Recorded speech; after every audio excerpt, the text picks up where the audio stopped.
Halo semuanya, pada kesempatan kali ini kami ingin menjelaskan dasar-dasar mengenai apa itu IP address. Perkenalkan kami, pada kelompok ini terdiri dari Arya Jaya Fardana, Leonardo, dengan saya sendiri Steven Masino Tandiono, dan Vinka Bella. Untuk materi yang pertama, apa sih itu IP addressing? Sederhananya, IP itu sendiri adalah singkatan dari Internet Protocol, yang dimana dia memiliki fungsi sebagai arsitektur peraturan atau protokol jaringan yang mengkomunikasikan keseluruhan daripada internet. Pernah kan kalian untuk menggunakan website untuk mengirim email, menonton video dari YouTube, bahkan bermain game. Internet protokol sendiri itu memanage segala bentuk mulai dari mengirimkan, merequest, dan bertukar informasi pada setiap device yang connect ke internet. Jadi semua device itu memiliki IP address-nya masing-masing. Kemudian bagaimana sih cara kerja IP address itu? Kita tahu bahwa semua device yang terkonek internet itu memiliki IP address-nya masing-masing. Protokol internet ini, device yang terkoneksi internet agar bisa melakukan request, mengirimkan dan bertukar informasi pada setiap IP address itu. Jadi, satu device yang memiliki IP address akan mengkomunikasikan kepada device lainnya yang memiliki IP address-nya tersendiri. IP address itu memiliki 2 version. Yang pertama ada IP version 4 dan IP version 6. Oke, kita masuk ke IP versi 4. IP versi 4 ini launch pertama kalinya pada tahun 1980.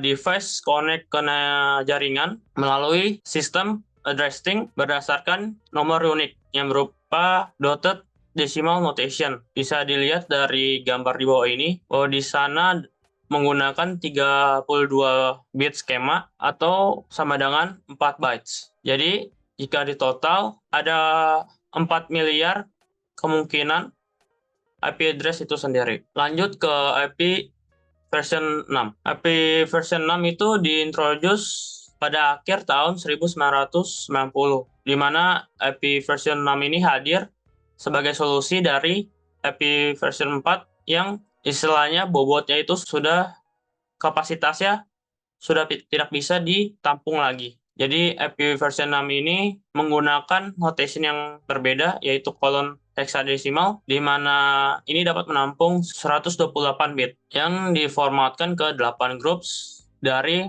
4 hexadecimal numbers yang dipisahkan melalui titik 2 yang terlihat pada gambar ini. Oke, selanjutnya akan dibawakan oleh Leo. Oke, bagaimana komputer Anda mendapatkan IP address-nya? Komputer dapat mendapatkan IP address-nya terbagi menjadi dua tipe, yaitu dinamis dan statik. Next. Oke. Static address adalah salah satu IP address yang harus dikonfigurasikan sendiri oleh user dengan mengedit pengaturan jaringan komputernya sendiri. Jenis address ini jarang dipakai karena dapat menimbulkan masalah jaringan jika user menggunakannya tanpa pemahaman baik tentang TCP IP. Static IP address adalah IP address yang selalu tetap sama. Jika Anda memiliki server web, server FTP, ataupun sumber daya internet lainnya yang harus memiliki address yang tidak dapat diubah, user bisa mendapatkan static IP address ini. Dari ISP user, static IP address biasanya lebih mahal daripada dynamic IP address, dan beberapa ISP tidak menyediakan static IP address, sehingga user harus mengkonfigurasikan static IP address secara manual. Next. Dynamic IP address merupakan tipe IP addressing yang lebih umum dipakai. Karena dynamic addressing ditetapkan oleh Dynamic Host Configuration Protocol atau DHCP, sebuah layanan yang berjalan di jaringan. DHCP biasanya berjalan pada jaringan hardware seperti router atau server khusus. Dynamic IP address dikeluarkan dengan menggunakan sistem leasing, yang berarti IP address tersebut hanya aktif untuk waktu terbatas. Jika masa sewa berakhir, komputer secara otomatis akan meminta sewa baru. Next.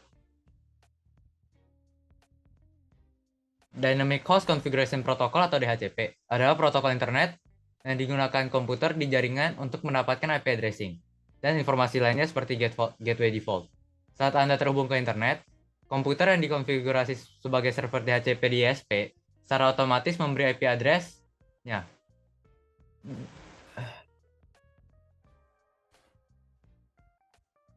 Itu bisa IP address-nya itu bisa berupa yang sama dengan user miliki sebelumnya atau bisa juga yang baru. Saat user menutup koneksi internet menggunakan dynamic IP address, ISP dapat menetapkan IP address tersebut ke pelanggan yang berbeda atau user yang berbeda. Selanjutnya akan dijelaskan oleh teman saya. Oke. Jadi selanjutnya terdapat IP classes. Boleh next. Biasanya space IPv4 itu memungkinkan kita memiliki address antara 0.0.0.0 hingga 255.255.255.255. Namun, beberapa nomor dalam range tersebut dicadangkan untuk tujuan tertentu pada jaringan TCP/IP.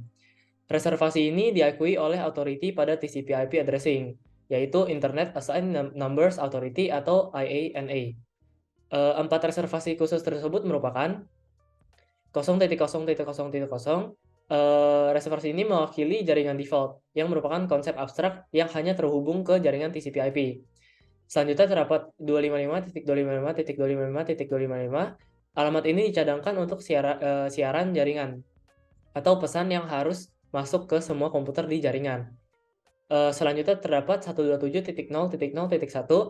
Ini disebut alamat loopback, yang berarti cara komputer Anda mengidentifikasi dirinya sendiri, terlepas dari apakah ia memiliki alamat IP yang ditetapkan atau tidak. Dan yang terakhir terdapat 169.254.01 hingga 169.254.255.254. Reservasi terakhir ini adalah rentang alamat IP pribadi otomatis atau API-PA yang ditetapkan secara otomatis saat komputer tidak berhasil mendapatkan alamat dari server di DHCP. Boleh next. Reservasi alamat IP lainnya adalah untuk kelas subnet. Subnet adalah jaringan komputer yang lebih kecil yang terhubung ke jaringan yang lebih besar melalui router. Subnet dapat memiliki sistem alamatnya tersendiri, sehingga komputer di subnet yang sama dapat berkomunikasi dengan cepat tanpa mengirim data melalui jaringan yang lebih besar. Router pada jaringan TCP/IP, termasuk internet, dikonfigurasi untuk mengenali satu atau lebih subnet dan merutekan lalu lintas jaringan dengan tepat. Berikut ini adalah alamat IP yang dicadangkan untuk subnet. 10.0.0.0 hingga 10.255.255.255. Ini termasuk dalam kisaran alamat kelas E dari 1.0.0.0 hingga 127.0.0.0, di mana bit pertama adalah 0. Yang kedua adalah 172.16.0.0 hingga 172.31.255.255. Ini termasuk dalam kisaran alamat kelas B dari 128.0.0.0 hingga 191.255.0.0, di mana 2 bit pertama adalah 10. Selanjutnya terdapat 192.168.0.0 hingga 192.168.255.255. Ini termasuk dalam kisaran kelas C dari 192 hingga 223.255.255.0, di mana 3 bit pertama adalah 110. Selanjutnya terdapat multicast, sebelumnya disebut dengan kelas D. 4 bit pertama dalam kelas ini adalah 1110 dengan alamat mulai dari 224.0.0 hingga 239.255.255.255. Dan yang terakhir adalah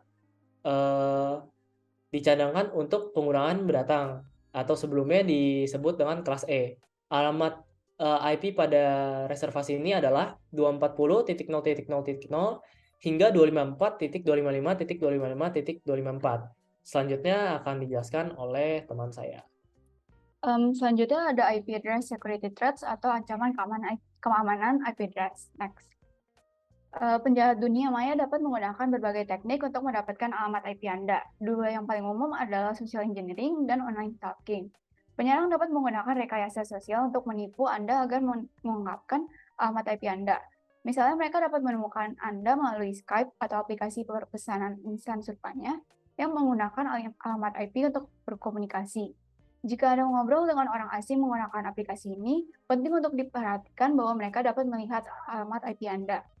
Penyerang dapat menggunakan alat seperti Skype Resolver, di mana mereka dapat menemukan alamat IP Anda dari nama pengguna Anda.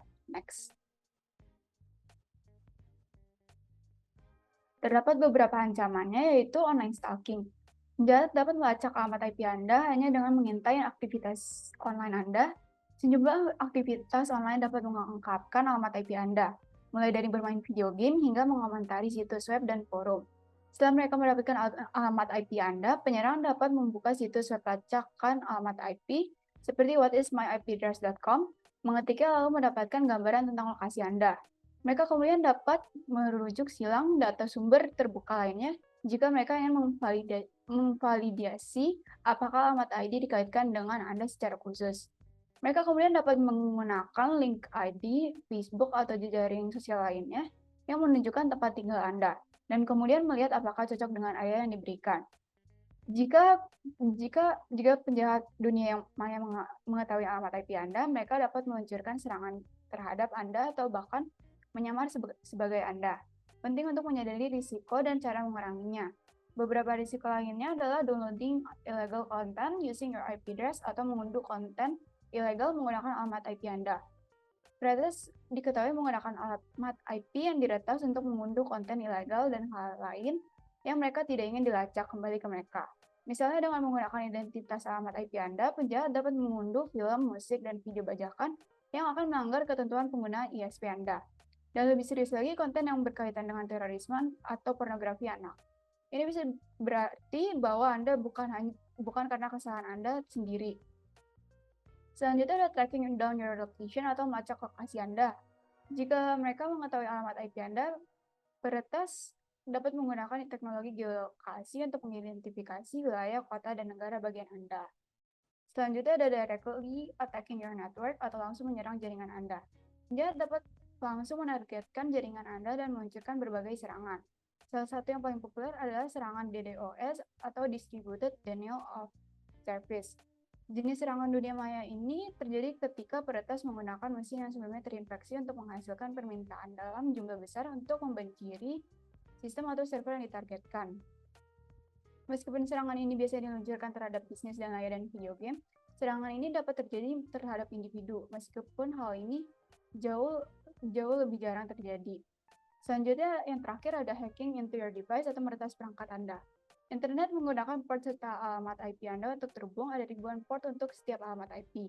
Dan seseorang peretas mengetahui IP Anda dapat mencoba port tersebut untuk mencoba memaksa koneksi. Misalnya mereka dapat mengambil alih ponsel Anda untuk mencuri informasi Anda. Next.